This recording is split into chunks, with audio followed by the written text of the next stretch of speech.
मधेशी बलरा बाजार जिला सालाही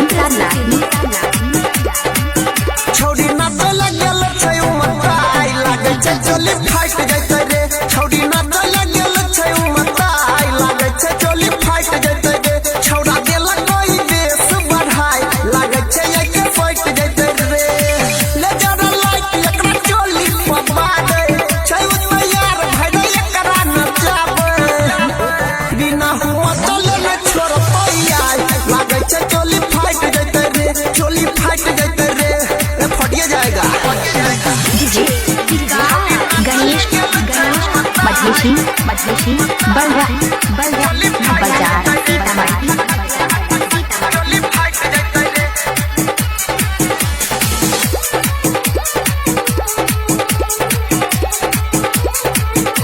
नाचे में बेहाल छै करे नहीं छै शरम चोली के चीज पर मुहल भेलै गरम चोली के चीज पर मुहल भेलै गरम नाचे में बेहाल छै नहीं करे छै शरम चोली के चीज पर मुहल भेलै गरम देख डोलाबै कहिलै ऊपर नीचा छौड़ा सब देखी के करे छै पीछा लागे छोटा ड्रेस में बॉडी हॉट लागे छै चोली फाइट जैते रे छौड़ी नाच लगल छै उमताई लागे छै चोली फाइट जैते रे छौड़ी नाच लगल छै उमताई चोली फाइट जैते रे चोली फाइट जैते रे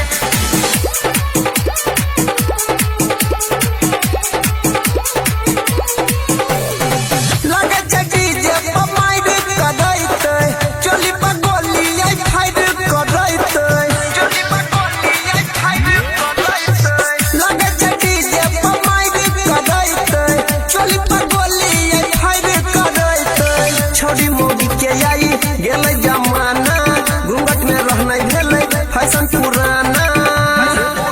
ई त कमर में सटा के मारे चोट लागे छै चोली फाइट जैते रे छौड़ी नाच लगल छै उमताई लागे छै चोली फाइट जैते रे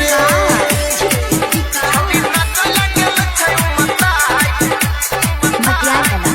चोली फाइट जैते रे चोली फाइट जैते रे अभी आप सुन रहे हैं तेनवारी से माँ दुर्गा म्यूजिक की प्रस्तुति। डीजे के वॉल्यूम तनी दही बढ़ाई रे अनिल यादव के गाना दही बजाई रे अनिल यादव के गाना दही बजाई रे डीजे के वॉल्यूम तनी दही बढ़ाई रे यादव अनिल के गाना दही बजाई रे दोसर छौड़ा के देख दूर भागई छै राइटर अंकित के संगे नाचै छै परवीन चंदन लुटाबै छलै नोट लागे छै चोली फाइट जैते रे छौड़ी नाच लगल छै उमताई लागे छै चोली फाइट जैते रे छौड़ी नाच लगल छै उमताई लागे छै चोली फाइट जैते रे छौड़ी नाच लगल छै उमताई लागे छै चोली फाइट जैते रे छौड़ा देला कोई बेस बढ़ाई लागे छै एके फाइट जैते रे ले जरा लाइक एकरा चोली पबा दे छै उतना यार भइले एकरा नचाबे बिना हुआ चले न छोड़ पैया लागे छै चोली फाइट जैते रे चोली फाइट जैते रे फटिया जाएगा डीजे गणेश मधेशी बलरा बाजार